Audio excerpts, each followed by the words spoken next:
আপনি যদি একজন প্রবাসী হয়ে থাকেন অথবা একজন প্রবাসী ফ্যামিলির সদস্য হয়ে থাকেন, অনুরোধ রইল ভিডিওটা শেষ পর্যন্ত দেখে ভিডিওটা একটু শেয়ার করিয়া দিন, যাতে বাংলাদেশের মানুষ দেখতে পারে।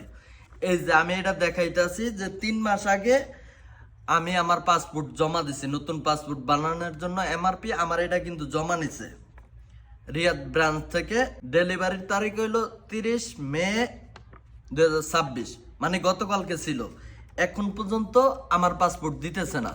আমি জিজ্ঞেস করছি, বলতেছে এটা কার্গো বিমানে আসে, এগুলা আটকে রয়েছে। এখন আমার কথা হইলো, এটা কেন আটকে থাকবো? যাত্রী আইতাছে, যাত্রী যাইতাছে, ফ্লাইট চালু আছে, সবকিছু আছে। এটা কি একটা সাধারণ জিনিস? এই পাসপোর্টের কারণে মানুষ দেশে যাইতে পারতেছে না, আকামা রেনু হইতেছে না। এখন যদি আমি আমার আগের যে পুরান পাসপোর্ট আছে এটা নিয়ে যদি আমি দেশে যাই, তাইলে দেশ থেকে আসতে পারবো না। আমার এই এয়ারপোর্টে আটক করব, বলবো যে 6 মাসের নিচে থাকলে তুমি যাইতে পারবা না। এখন তারা এটা কেন করতেছে না আমি এটা বলতে পারতেছি না। পাসপোর্ট কোথায় আছে, কেমনে কি? আমার থেকে অনেকের আছে ডেলিভারির 1 মাস ওভারটেক হয়ে গেছে, এখনো দিতে আসে না। যারা ডিসেম্বরে জানুয়ারিতে জমা দিছে তাদেরকে দেয় না। এর আগে যারা দিছে 3 মাস টাইম নেয় তারা, কিন্তু 2 মাসের ভিতরে দিয়া দিত। ঠিক আছে, আমরা তো ওই হিসাব করিয়ে দিছি, আমরা দেশে যাবো আগামী মাসে, এই কারণে টিকিট কাটছি। আমার মতো অনেকেই আছে। এখন আমরা বাতা গেছি, বাতা যে ব্রাঞ্চ আছে ওটা সরকারি অনুমোদিত, ওই জায়গায় গেছি, ওই জায়গায় 40 টাকা বেশি নেয়।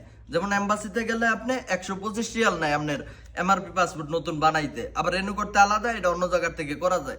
কিন্তু হেরা এখন আমরা এই জায়গায় জিজ্ঞেস করতেছি, এরা বলতেছে এটা তোমরা এম্বাসিতে যোগাযোগ করো। এম্বাসিতে কেন যাবো? আমরা পাসপোর্ট দিছি আপনার কাছে, টাকা দিছি আপনাদের কাছে, আমরা কেন যাবো? এখন তারা ভিডিও করিয়া বলতেছে এটার জন্য আমরা আন্তরিকভাবে দুঃখিত। আপনি দুঃখিত কইলে তো হইব না, আপনি একটা মানুষের জীবন নিয়ে যদি এরকম করেন এটা তো হইব না। আপনারা প্রবাসীদেরকে শুধু হয়রানি করতেছেন। মানুষ 2025 রিয়াল দিয়ে টিকিট কাটছে, কি আপনাদের এই হয়রানির শিকার হইতে? এই টিকিট যদি ক্যান্সেল হয় তাহলে সেই লোকটা দেশে যাইব কিভাবে? আর যদি ছুটি লাগে দেশে না যায়, অনেক বড় বিপদ, 1000 রিয়াল জরিমানা হইব। তখন এটা কে দেখবো? সবার কাছে অনুরোধ রইল ভিডিওটা শেয়ার করিয়া সবাইরে দেখার সুযোগ করিয়া দিয়েন, যাতে যত দ্রুত সম্ভব আমাদের পাসপোর্টটা চলে আসে।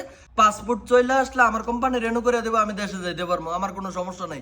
শুধু আমি একা না, এই সৌদি আরবে প্রায় 30 লক্ষ 35 লক্ষ প্রবাসী আছে, এর ভিতরে প্রায় অনেক লোকেরই এই সমস্যা। এখন এরা এমআরপি পাসপোর্ট করবো না, ঠিক আছে, আপনারা না করবেন, ই পাসপোর্ট দিবেন, দেন, ওটা আমাকে কোনো সমস্যা নাই। কিন্তু আমাদেরটা যদি না হয়তো আগেই বইলা দিতেন, আমাদেরটা এমআরপি কেন জমা নিছেন? তাইলে আগে বইলা দিলে আমরা ওই রকমের ই পাসপোর্ট করার ব্যবস্থা করতাম। এখন আমাদেরটা জমা নিয়ে এখন কিছু বলতেছেন না, বলতেছেন কার্গো বিমান বন্ধ, এই কারণে আটকে রয়েছে। এটা কোনো কথা হইলো? তাইলে আপনারা দেশ থেকে ডেলিভারি দেওয়ার ব্যবস্থা করেন, আমরা দেশ থেকে আমাদেরটা আমরা আনিয়া লই।